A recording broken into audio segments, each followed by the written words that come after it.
Hey guys, Jesse from Mountain Motorsports with you again. Just going to do a quick tail light repair actually on a client's trailer. He's been using this trailer for years, taking it through the bush, taking it through all kinds of puddles and stuff, and his tail lights weren't working. So looked at it, the tail light sockets have completely rusted out. They're not making good contact with the bulbs. We're putting new tail lights on today, but that's not really what this is all about. What I'm going to show you today is a proper way to fix wiring. When it comes to wiring repair, there is a myriad of ways to do it, or at least that people do it. And what I see a lot of the time that I don't like to see is different sorts of butt connectors. That's what was in here. We had some really nasty crimp connectors that allow a lot of moisture in there.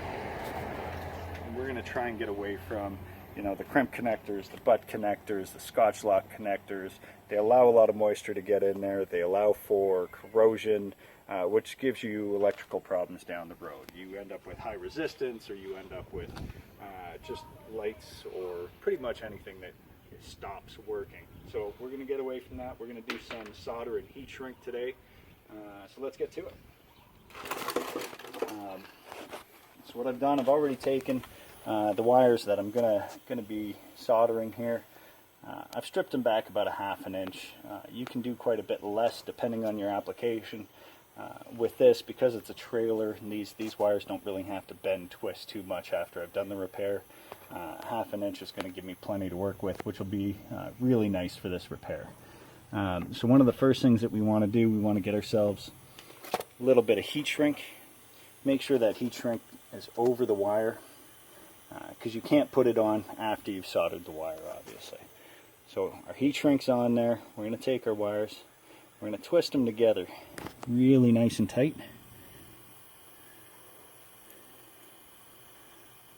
We want to make sure when we're doing this is that we don't have any stray wires kind of poking out that are going to poke through the heat shrink when we do shrink it down. Next thing we're going to do, got my handy dandy butane soldering torch here, nice and heated up already.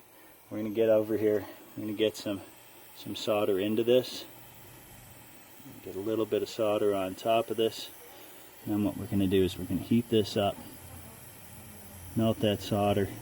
You're going to see that solder actually pull right through those wires. That's it. That's all we want to do. That solder's pulled through those wires. You can see they're not going to pull apart. Just going to hit this little edge down here.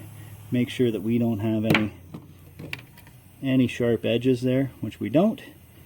Next thing we're going to do is we're going to take this heat shrink tube and slide it down over the repaired section of wire. Grab our butane torch again. You can see we've got this little vent in the butane torch. A lot of people don't like using it this way. You got to be pretty careful. A heat gun would be the ideal way, but in this case, I'm just going to use that vent. We're going to keep a little bit of distance. We're going to heat this tube up and let it shrink down over top of those wires. Nice and tight like that. Make sure we've got a nice tight seal.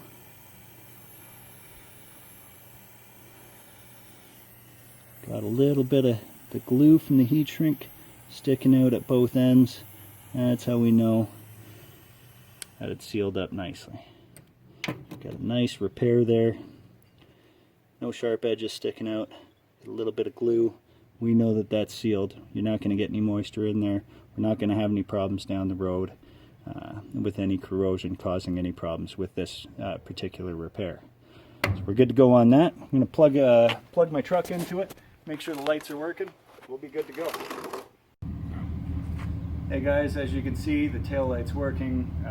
Turn signal, brake light, and running light are all working. That's what we wanted to accomplish today. I'm going to zip tie up these wires, clean it up so that they don't get caught on anything while he's taking it down the trails. Aside from that, I think we accomplished the task at hand. If you have any questions, comments, feel free to leave them in the comment area. Thanks for watching. Have a good day.